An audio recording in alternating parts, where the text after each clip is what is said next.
On va vous parler des fruits. L'arbre et ses fruits. Il y a deux dictons qui me paraissent intéressants. On juge l'arbre à ses fruits et la fin justifie les moyens.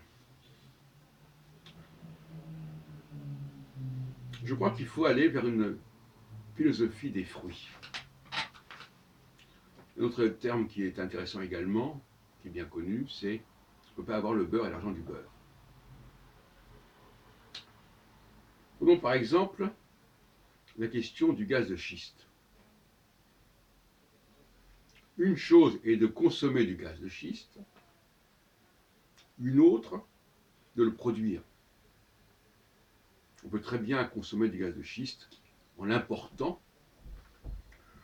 sans avoir les inconvénients écologiques qui sont liés à cela.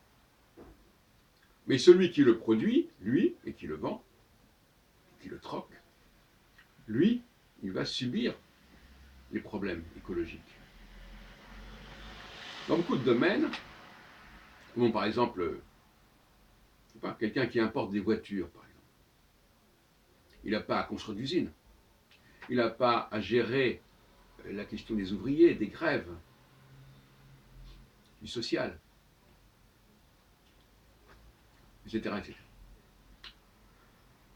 Je crois qu'il faut arriver au XXIe siècle, c'est peut-être un peu cynique ce que je vais dire, à dissocier les deux choses. Chaque communauté, chaque groupe a sa façon de fonctionner et de produire.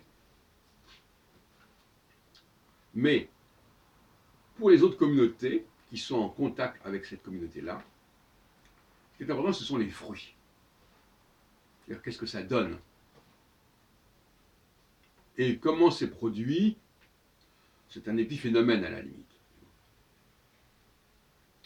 Donc, on va prendre le problème à l'envers.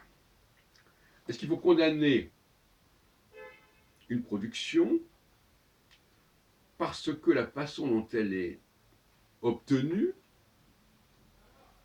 fait problème? Ou est-ce qu'il faut dire, bon voilà, du moment qu'on produit des choses et que ça nous intéresse, comment c'est produit, on s'en fout un petit peu. Voilà le débat qui me paraît intéressant de lancer au niveau de la philosophie économique et écologique. Je dirais qu'il faut être pragmatique. Il est clair, par exemple, que celui qui lit un livre ne vit pas dans les conditions de celui qui a écrit ce livre. Il n'a pas vécu les mêmes choses. Il est bien content de lire ce livre, mais voilà. De même que quelqu'un qui va dans une bibliothèque, il est bien content d'utiliser la bibliothèque, mais est-ce qu'il sait tous les efforts que ça a représenté de constituer cette bibliothèque? Les sacrifices, les investissements, les recherches, etc. La plupart du temps, celui qui achète, celui qui profite de la production, ne paye pas le prix que cela a coûté moralement ou ailleurs à celui dont on prend la production, dont on acquiert la production. Celui qui écoute de la musique, est-ce qu'il va se demander comment la personne qui a fait cette musique, comment elle a vécu, que ça lui a coûté à différents niveaux pour faire cette musique? Alors, on pourrait le faire, on pourrait dire, ah ben oui, celui-là, il a écrit un poème, mais ce poème, il est terrible, donc probablement, la personne a dû vivre des choses épouvantables. Oui, mais enfin, j'aime bien ce poème. Donc je le lis. Les gens ne vont pas constamment se demander, ah oui, mais attention, voilà, alors est-ce que je prends ce produit, est-ce que je prends ce fruit, sachant qu'il a été construit, il a été élaboré dans telle et telle condition, à tel et tel prix, à tel et tel coût humain ou autre, écologique, environnemental, etc. Alors on va nous dire maintenant, oui, mais on n'a pas le droit d'acheter des produits qui ont été fabriqués dans des conditions innommables, inacceptables. Il y a certainement des excès, mais il peut y avoir aussi des excès en sens inverse. Et de manière générale aussi, et je crois que c'est à cela que je vais arriver, les fruits, on peut consommer des fruits, on n'a pas à s'emparer de l'arbre qui produit ces fruits.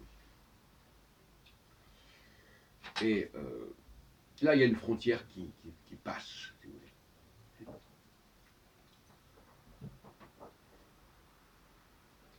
D'ailleurs, ce serait un peu tuer la poule aux œufs d'or.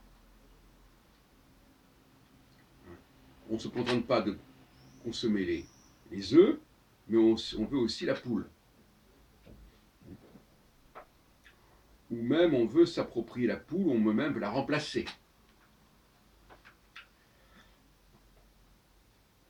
Donc voyez-vous, là aussi, il y a des problèmes. Donc globalement, je dirais, dans une forme de tolérance,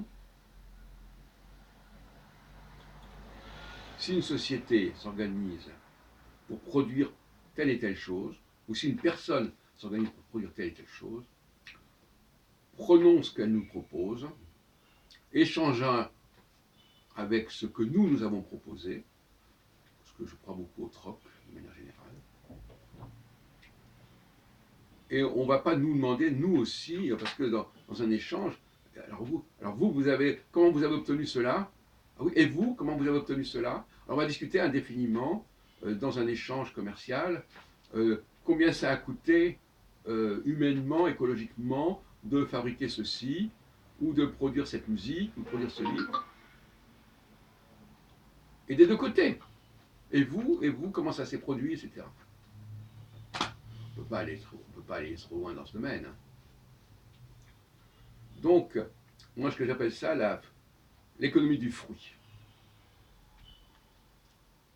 On juge avoir ces fruits, ça veut dire quoi? C'est-à-dire que même si l'arbre ne nous paraît pas génial, on consomme ses fruits.